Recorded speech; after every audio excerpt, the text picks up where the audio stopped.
Hello अस्सलाम वालेकुम welcome to vlog with fun with Aliza Izwa and Hashir.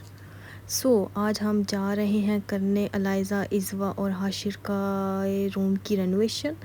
ये देखिए भी इनके रूम की रेनोवेशन स्टार्ट है, जो कि हमने पहले करवाना था किसी आदमी से, मतलब जो करता है। हम एक्चुअली करना चाह रहे थे इन तीनों का एक बेडरूम, क्योंकि हाशिर इज़वा और अलाइज़ा तो बहुत अरसे से अपने रूम में सो रही थी। अब हाशिर था वो हमारे साथ हमारे बेडरूम में था, मैट्रेस नीचे डाल के सोता था। तो इनका हम करना चाहते थे एक रूम। ये बैठे हुए हैं इज़वा और हाशिर, कोई गपशप चल रही है, अब पता नहीं, मुझे याद नहीं इनकी गपशप क्या थी।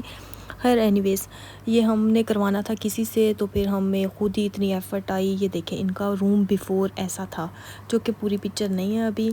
इनका पहले सिंगल बेड था, जो कि हमने सेल करके अब हम इनका बंक बेड लेना चाह रहे थे। बंक बेड व्हील्स वाला होना चाहिए, तो उसके लिए हमें कारपेट इतना सूटेबल नहीं था। कारपेट वैसे भी गंदा हो गया था और बच्चों के लिए ठीक नहीं होता। ये लाइज़ा अपने करतब करके दिखा रही है कुछ।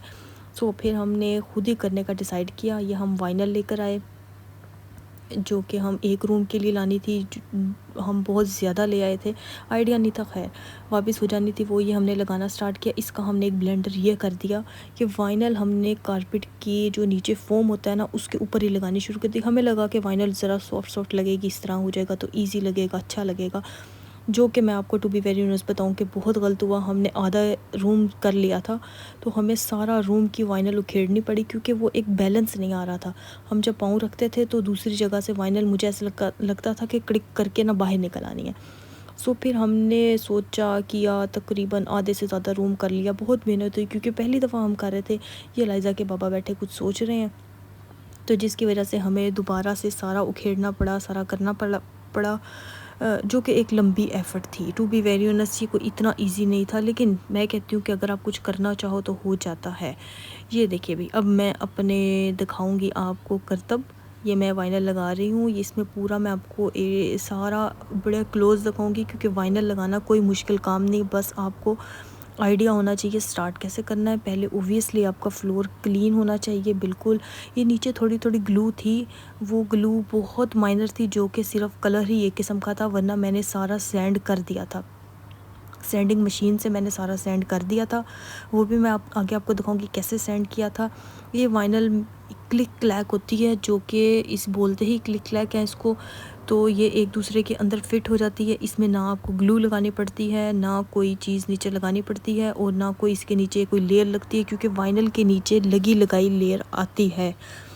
तो ये बस आपको क्लिक क्लैक करना होता है, जो कि मैं एफ़र्ट कर रही हूँ। और अब बस आपको ये देखना है कि अच्छा सा एक दूसरे के अंदर फिट हो जाए, और कहीं ऊपर नीचे ना हो एक साइड से, और कहीं से आप ऊपर हाथ फेरें तो आपको चुभे ना। अगर वो आपको कहीं से हल्का सा भी चुभ रहा है या कुछ हो रहा है, तो वो ठीक नहीं होगा। जो कि देखिए मुझे एक साइड से चुभ रहा था, और मैंने उसको दोबारा से ठोका ठाकी की।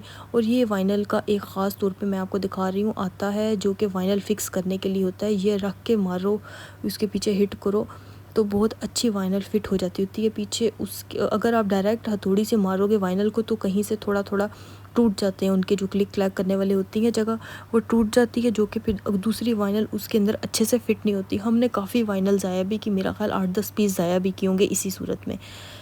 तो ये मैं बना रही हूँ। ये लाइज़ा इस वक्त अपना खेलने लगी हुई हैं। ये आप देखिए, हमने फिर नीचे से ऑरेंज वाली शीट निकाल के डायरेक्ट फ्लोर पे वाइनल लगाई, जो कि बहुत अच्छे से फिट हो रही थी। साइडों पे हमने वो दिया हुआ था। अच्छा, वाइनल वहाँ तो हमने लगा ली, हमने ली रूम के लिए थे। अब ये देखें कॉरिडोर, मुझे जोश उठा कि हमारे रूम की तो वाइनल अच्छी लग गई, जो कि हाफ़ रूम की लाइज़ा के बाबा ने लगवाई थी, साथ बाकी रूम हाफ़ की मैंने और की थी। और फिर मुझे जोश उठा, मैंने कॉरिडोर की भी उठा दी सारी कारपेट, और मैंने फिर वहाँ पे भी अगले दिन अकेली ने वाइनल पूरी लगाई, उसकी कटिंग की, सारा कुछ किया। और मेरे पास टाइम बहुत शॉर्ट था, क्योंकि नेबर्स को मैंने कहा था, नेबर्स मेरे बहुत अच्छे हैं, लेकिन उनको मैंने कहा था कि मैं 10 o'clock तक बस करूँगी ये, क्योंकि ओबियसली आवाज़ें आती हैं तो फिर साथ वो डिस्टर्ब होते हैं। ये मैं सैंडिंग कर रही हूँ, जहाँ जहाँ ग्लू ज़्यादा थी उसकी सारी मैंने बहुत अच्छे से सैंडिंग कर दी थी।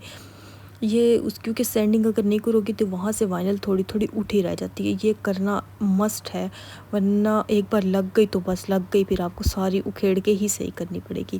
खैर, ये मैंने सैंडिंग मशीन हमने मंगवाई थी, ये एक्चुअली कटर है, जो कि डोर साइड से हमने थोड़े थोड़े से काटे थे, जिनकी फिर हमने ये कटर के आगे लग जाता है सैंडिंग वाला। और ये देखें, ये इससे मैंने वाइनल काटी थी। ये भी इजी था काटना, लेकिन to be very honest vinyl इससे काटने के लिए गंद बहुत पड़ता था, आपका पूरा रूम गंदा हो जाता था। ये देखिए भी इनकी फाइनल लुक है हमारे रूम की और कॉरिडोर की। ये अभी जो मैट्रेस है, अब हमने बंक बेड ले लिया हुआ है, उसकी भी मैं एक प्रॉपर वीडियो दिखाऊंगी आपको, बंक बेड कैसा है और इनका आफ्टर रूम कैसा लगा है। ये रूम और कॉरिडोर ये प्रॉपर रूम की एक लुक आई है, जिससे टू बी वेरी ऑनेस्ट बहुत बड़ा लग रहा है। Thanks for watching and please subscribe our channel and share the video. Thank you so much. Bye.